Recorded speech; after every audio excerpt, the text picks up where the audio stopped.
ভাই দাঁড়ান দাঁড়ান কই গেছিলেন? আরে ভাই গেছিলাম সেই কুটুম বাড়ি। কুটুম বাড়ি গেছিলেন? হ্যাঁ কি খাওয়া দাওয়া করলেন? কঠিন সেই খাওয়া। সেই খাওয়া মানে কি খাওয়া বলবেন তো আমাকে? কুটুম বাড়ি আপনি গেছেন? হ্যাঁ। ভালো মন্দ খাবে তো কবেন না কি খাইছি? কিছুই নয়।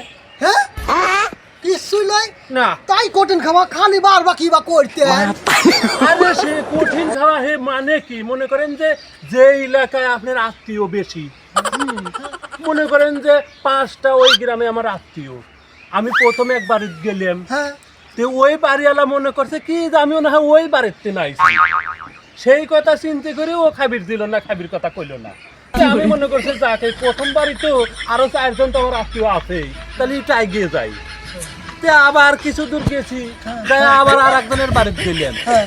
যাইয়া মনে করেন যে সে বাড়ি যা বসলাম কারণ সে বাড়ি এলাও খাওয়ার কথা কইলো না তাহলে বোঝেন কি সুন্দর খাবার খাইতেছি তে আমি চিন্তা করলাম যে এই বাড়ির যেহেতু খাবার দিল না আরো 3টি রয়েছে তাহলে সেই 3 বাড়িতে যাই তারপরের বাড়িতে গেলাম সে সেই সুন্দর আদর সম্মান করবে লাইলো করে যে আসেন বসেন সকলের কোলে কি পানি নিয়ে আয় আমি তো মনে করছি এই মনে হয় খাইরি দিয়ে মানে বেশি কুটুম বাড়ির দেশে তো যাওয়া লাগে না আপনি তো ভুল করেছেন এইরকম করে করে 5টা কুটুম বাড়িতে ফেরত আসলাম এক বাড়িতেও খাওয়া পাইনি তাহলে বোঝেন কি খাবার খাইলাম আরে বাবা সাংঘাতিক খাওয়া খাইছেন আমি আর শুনবো না ভাই চলে যাই যে বাড়ি যে এলাকায় যার বেশি আত্মীয় আছে সেই এলাকাতে তার না খেয়ে আসতে হয়